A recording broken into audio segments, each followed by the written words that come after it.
Welcome to Klubi No Sleep, the place where the eerie, the unexplained, and the truly terrifying come to life. Tonight we're diving into chilling Reddit stories about the afterlife. Are you ready to stay awake? I died for 6 minutes in 2003. Heaven isn't what we think it is. With apologies to the religious, I feel my story must be shared. In 2003, when I was 15 years old, my heart stopped for 6 minutes. It happened on an ordinary afternoon, at the point in my daily routine when I walked home from the bus stop. In the 4 blocks between the corner where I hopped off the bus and my front door, I started to feel nauseous. It came on suddenly without warning. I'd felt just fine all day, ate a lunch of Bosco sticks and marinara sauce, something I'd eaten hundreds of times throughout high school. Before I had an opportunity to consider alternative causes, I broke out in a cold sweat. Then I felt the curious flutter in my chest. My heart slipped into what I later learned was an episode of ventricular fibrillation. I became breathless and collapsed. What happened next has been told to me after the fact. I apparently sprawled in the road where a woman driving a hatchback nearly crushed my skull beneath her tires. Instead, she screeched to a halt, tried to rouse me, then dialed emergency services when she failed to do so. EMS arrived to discover my heart had stopped beating. I was dead, technically. They transported my body to the hospital and somewhere along the way managed to shock my ticker back to life.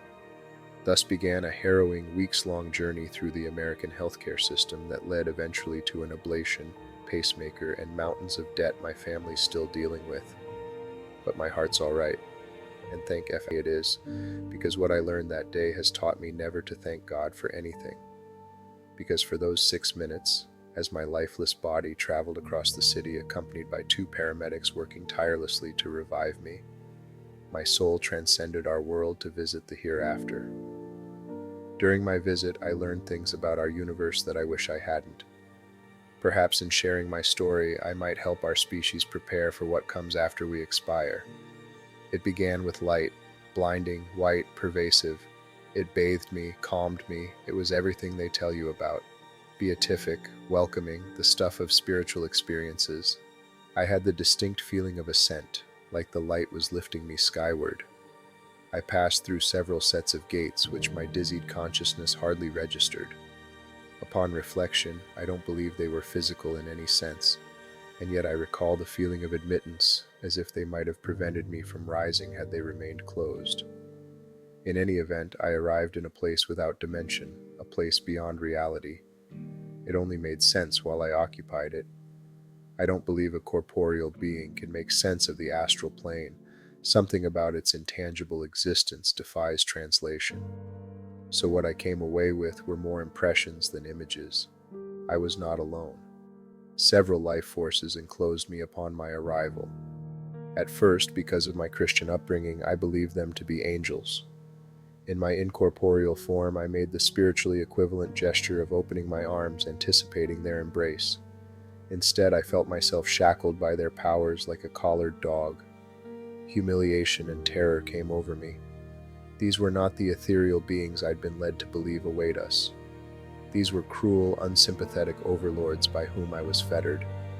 Why, I thought, my soul wailing like a petulant child. Something like laughter returned, but it was cold, mocking. Thoughts floated into my consciousness like birds winging in and out of sight. They delivered some horrifying truths about existence that I'll do my best to relay to you now. Our universe, like many others running parallel to it, contains a pittance of the total energy in existence. It is a farm used to produce souls, which only arise in the precise conditions found in our cosmos. When you hear scientists talk about the improbability of the existence of our Goldilocks universe, it's because they don't actually come into being spontaneously. They're designed, and the hands that craft them are not benevolent gods, but rapacious beings with little care for the creatures they create. Our ultimate purpose, I learned in the custody of the spirits that shackled me, was to ripen until we were ready to serve them on their higher plane. The Big Bang gave birth to the universe to give rise to life to eventuate in humanity, a sufficiently conscious organism that may be harvested for use as slaves on a higher plane, where time and space dissolve into an eternity we spend in servitude.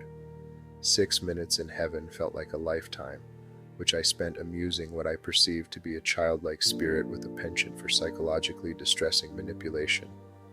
It batted me around like a cat with a caught mouse, reveling in the pain it produced.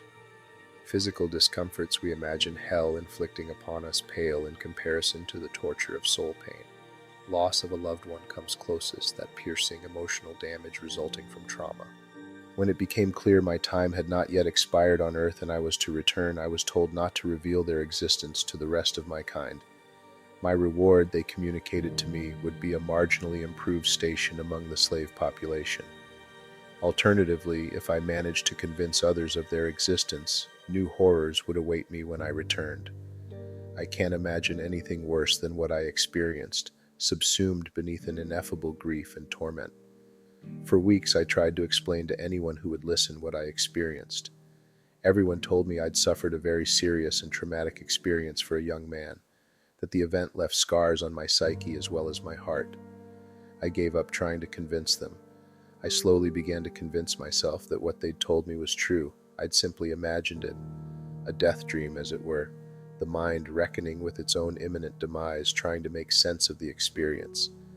Then I met someone who claimed to have met God. This was a few years later when the author of a non-fiction book recounting their near-death experience visited my hometown. I won't reveal the author's name as I don't want to invite a lawsuit, which I'm sure he'd launch against me if he read that I'd besmirched him. I attended a reading and afterward confronted him about his tale. I looked him in the eye and asked if he really met God, something I'm sure he's dealt with hundreds of times. He smiled and nodded, assuring me that yes, God is real and is filled with love. On a lark, I decided to tell him that I knew the truth, that slavery awaits us all. A flicker in his gaze betrayed his knowledge of the fact. He really had died and visited the afterlife, but lied about it in his book, because he knew. He knew the truth of heaven, the horrible place our souls are bound for. Thanks for watching Klubi No Sleep. Don't forget to like, subscribe, and hit the bell to stay awake with us. Until next time, sleep tight if you can.